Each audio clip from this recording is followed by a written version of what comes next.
Welcome all, this is Crash Course, the Napoleonic Era and the French Empire. Flashback to 1769. France is in the high enlightenment, extreme economic turmoil, and one of the most famous men in history is born, Napoleon Bonaparte. Under Napoleon, France would rise to become the most powerful empire in Europe and possibly on the planet. He would fix the horrible economic troubles that had caused the French Revolution, and he would win every battle he was in until Russia, but we'll get to that later. Anyways, so 1769. France was a rich country, but the people were completely impoverished, especially under the rule of Louis XV, who spent really frivolously. French society was divided into three estates, of which the majority was the third estate, or the peasantry and the bourgeois. In the midst of this, Napoleon was born on August 15, 1769, on the French colony of Corsica. Luckily, Napoleon had some family ties, and so he entered an academy of the French army when he was young. The French Revolution began in 1789 with the storming of the Bastille, this big prison in the middle of Paris that had a ton of weaponry. From there, France would go through some pretty awful regimes, including Robespierre's Committee of Public Safety, which was really just a dictatorship. Republic, they said. Constitutional monarchy, they said. Committee of Public Safety, they said. Bread, they said. A little bit later, Napoleon was promoted to captain of his own faction, and then, after miraculous success at the siege of Toulon, a city which rose up against the Committee of Public Safety, he was promoted again. He quickly began rising through the ranks of the French army until he became leader of the Army of Italy, and led a super successful campaign against the Papal States and Austria, which the French didn't like very much. This, and other things like his order to fire on a crowd of French royalists, gained him significant fame among the people and leaders of France. And between the years 1796 and 1801, he would do some awesome things, like lead an expedition in Egypt, which was a blaring failure, but which he managed to subdue through propaganda, and subdue the Republic of Venice, which had been previously for 1,100 years. After the unsuccessful campaign in Egypt, Bonaparte set sail for Paris, and he later issued a coup to bring down the Directory, the government established after the fall of the Committee of Public Safety. Napoleon drafted a constitution which created a consulate, which is basically an oligarchical dictatorship. In essence, there are three consuls, but only one of them is the first consul, and the first consul is the most powerful person in France. After drafting the Constitution of Year 8, because for some reason France was still using the calendar created by the Committee of Public Safety, Napoleon named himself first consul of France. As first consul, Napoleon had incredible amounts of power, including the right to crown himself emperor, which he did on December 2nd, 1804, which wasn't that much different from being the first consul, except it sounded more imperial. And then later, he was also crowned King of Italy. Side note, Napoleon did both of these coronations himself instead of allowing the Pope to do it, which was really the biggest proof of the secularization of the French crown that the French Revolution had begun to accomplish. So, if the French Revolution did nothing else, it did attempt to secularize the crown, which is a really important stepping stone in French history. And then, just to complicate things for the French, the British broke the Treaty of Amiens, which was sort of this failed attempt to curb British colonialism. At about the same time, Napoleon had to focus some of France's energy on subduing the Haitian Revolution, which broke out after Napoleon declared slavery illegal, completely going against what the revolutionaries had tried to establish in the various colonies. France was also still going through an incredible debt crisis, so, to compensate, Napoleon sold all of France's land in the Americas for about 7 cents per hectare, which was not so aptly named the Louisiana Purchase. Meanwhile, things were looking worse for the British, who had convinced Austria and Russia to join together in the Third Coalition against France. And, in retaliation, Napoleon tried to invade Britain by luring the Royal Navy away from the English Channel and then storming the British Isles. This would turn out to be a complete failure and basically made an invasion less of a realistic possibility for France. But on the mainland, Napoleon was able to show off his genius by severing the line of Austrian troops that were marching for Paris. On October 20th, 1805, he captured 30,000 Austrian troops at Ulm, but he also lost against the British at Trafalgar, which meant that British had dominance over the sea. But this wouldn't deter Napoleon from unleashing a conquest on Europe that was unprecedented since the time of the Romans. A year passed since his coronation when he declared victory over the Russians and Austrians at the Battle of Austerlitz, demolishing the Third Coalition and the Holy Roman Empire simultaneously. Some historians note that the Battle of Austerlitz is where Napoleon began to lose touch with reality, but we'll get back to that later. The Holy Roman Empire, which had been the Habsburg legacy for centuries, now became the Confederation of the Rhine, and Napoleon was named its protector, which is a title we've seen before in history. Anyone? Nope. Oliver Cromwell ring any bells? That's right, Oliver Cromwell was the Lord Protector of the British Isles, making the Commonwealth. But the Protector took on a different meaning for Napoleon, and instead of becoming the Emperor of the Confederation of the Rhine, he basically held the state under French rules of taxation, but allowed the state to function autonomously. In essence, it was a satellite state, and he would make many other European powers satellite states. To help you understand the concept of satellite states, here's a bit of an extended metaphor. Let's say you represent a large, successful, competitive business like Walmart, and even though you've been having a lot of internal fiscal success, you want to expand, but that's not possible because an opposing power, like Target, is stealing your business. Well, you could fix this one of two ways. You could invade all Target lands and knock them down, building Walmarts in all of the former Target lands, or because you recognize that Target satisfies a slightly different market demographic, you could buy Target and allow them to function exactly as is while taking a sizable commission on every sale. Napoleon would probably choose the second option because that's how he ran his satellite states. Then Napoleon, for a brief period, held an alliance with the Ottoman Empire. This sort of exemplifies the religious tolerance and removal from the church that Napoleon was incorporating into the French state. This was promptly broken off though when Napoleon allied with the Russians in 1807 in the Treaty of Tilsit. And apparently Napoleon hadn't scared off the Austrians or the Prussians when he demolished the Holy Roman Empire, and they rose up once again, forming the Fourth Coalition. And the repetition doesn't stop there, so brace yourselves. Anyways, Napoleon beat the Prussians again at the Battle of Jena Auerstedt.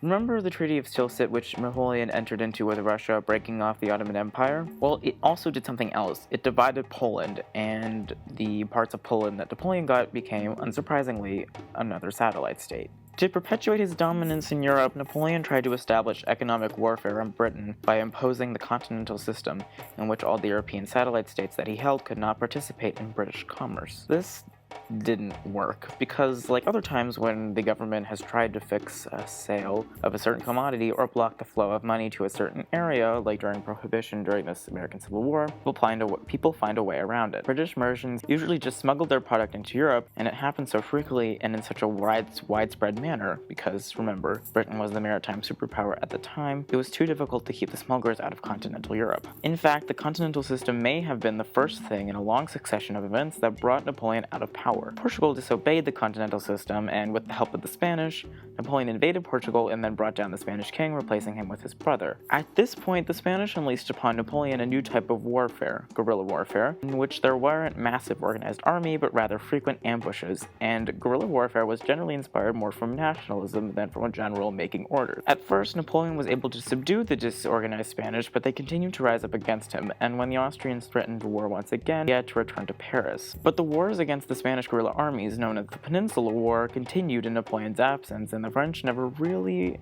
declared victory. This, while decreasing morale, also sucked significant funds out of the French army, which it would later have to pay for. Meanwhile, in 1809, the Austrians broke their short-lived alliance with the French and declared themselves part of the Fifth Coalition with Britain. Keeping a tradition, Napoleon defeated the Austrians at the Battle of Wagram, and the Austrians signed a treaty, forming another alliance with the French in the Treaty of Schönbrunn. To put down the British part of the Fifth Coalition, Napoleon rushed reinforcements to Antwerp, one of the proposed entry points into continental Europe by the British. And while all this was happening, Napoleon annexed the Papal States because of the Church's refusal to support the continental system. Pope Pius VII responded by excommunicating the emperor, which didn't really do anything, because the Pope was abducted by Napoleon's supporters and then shifted around the empire, never being allowed to return to the Papal States. This sort of severed the Pope's connection to the Church and weakened the powers of the Church significantly in Europe. And if Napoleon hadn't already soured his relationship with the Church, Napoleon then imprisoned 13 cardinals for not attending his marriage with his second wife. This, though, didn't really represent Napoleon's intolerance with the Church, but rather his veracity in all respects of maintaining his empire. I interpret these actions as an affirmation that Napoleon saw himself as the supreme power of Europe and not the Church, which had held Europe together for 1,000 years prior. Napoleon's separation of the French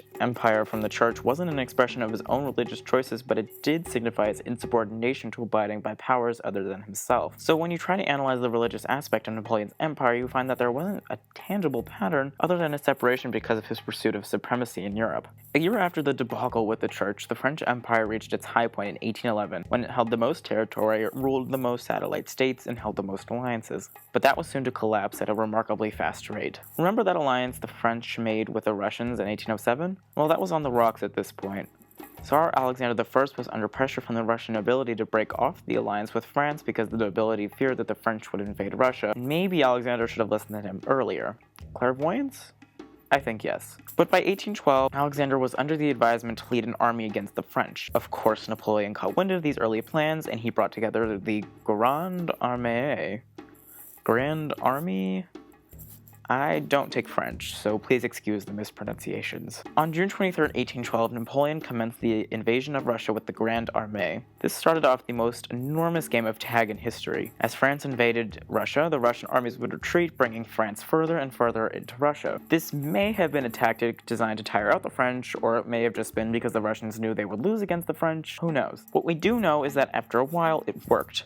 The Russians kept retreating until they reached Moscow, which they retreated past, and which Napoleon thought was capturable. But on orders of the governor, the city was burned and Napoleon left Russia. It was on the way out, though, that Napoleon suffered unbelievable losses. What started out as the Grand Armée of 400,000 was reduced to a not-so-grand armée composed of only 40,000 men by the time Napoleon finally got out of Russia. This was the beginning of the total implosion of Napoleon's imperial France. Austria, Sweden, Russia, Great Britain, Spain, and Portugal joined in the sixth and final coalition, and while initially suffering losses to Napoleon's army, won a decisive battle at the Battle of Leipzig. This was by far the largest battle of the Napoleonic Wars and cost almost 100,000 casualties in total. In the end, the Sixth Coalition had Napoleon surrounded, and they took Paris, exiling him to Elba after his generals committed mutiny. But the story doesn't end there.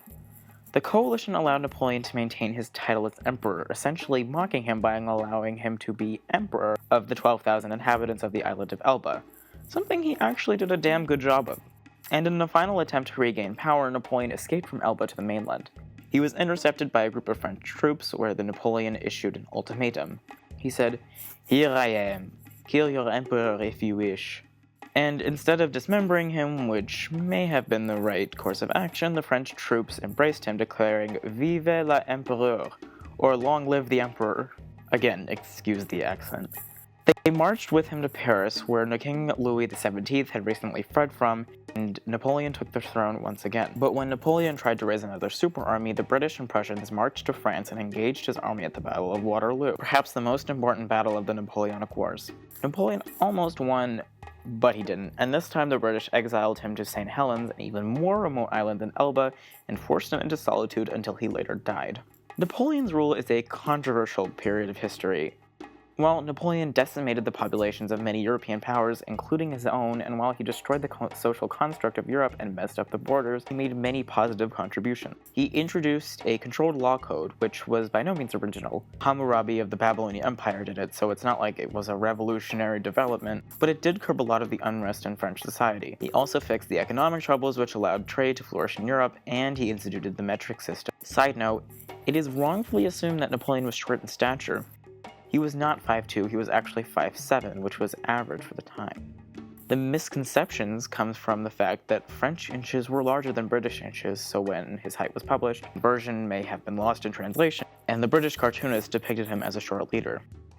Imposing the metric system on Europe prevented things like this from happening later on. I got at this a little bit before, but rather than leaving it as an afterthought, I'd like to hit this topic head on: religion. Napoleon grew up as a non-religious, non-faithful child, but he respected religion's ability to maintain social order, which was important for his dominance. He especially admired Catholicism's ability to placate people with faith, but he was extremely religiously tolerant, emancipating multiple religious groups, including the Jews from the ghettos, something that no one had done before. His tolerance is summed up in a very famous quote: "It is by making myself Catholic that I brought peace to Brittany and Vendée. It is by making myself Italian that I won the minds of Italy. It is by making myself a Muslim that I established myself in Egypt. If I governed a nation of Jews, I should reestablish the Temple of Solomon." Napoleon began the secularization of France very effectively and paved the way to the modern conceptualization of religion, the separation of church and state, which was something the revolution attempted to do but never totally accomplished. That brings us to the second question: was Napoleon actually a revolutionary, or was he just a dictator? This is a complicated question, and it depends on what you define as revolutionary. You see, there's the radicalist Jacobins who wanted republic and all that stuff, and there's the early revolutionaries who really just wanted economic stability and freedom. So Napoleon was by no means a radicalist, but he did offer economic stability in France, and he allowed for flexibility among social classes. What blurs the lines is Napoleon's militaristic approach to government. Napoleon hijacked the revolutionary government and named himself emperor, which blatantly defies the democratic cries of the revolutionaries. And then, even though he introduced economic stability, he ended up decimating that stability by bleeding the French economy dry in the Napoleonic. It is my interpretation of the Napoleonic era that leads me to believe that Napoleon was in fact not a revolutionary but a dictator. And that may not have totally been a bad thing, because while Napoleon created widespread instability in outer Europe, he did balance out the French state after fragility brought on by the revolution. So while he may not have been a supporter of the revolution like he said he was in his first rise to power, he did balance out the French state, which was a big deal. Thanks for listening. This has been Crash Course, the Napoleonic Era.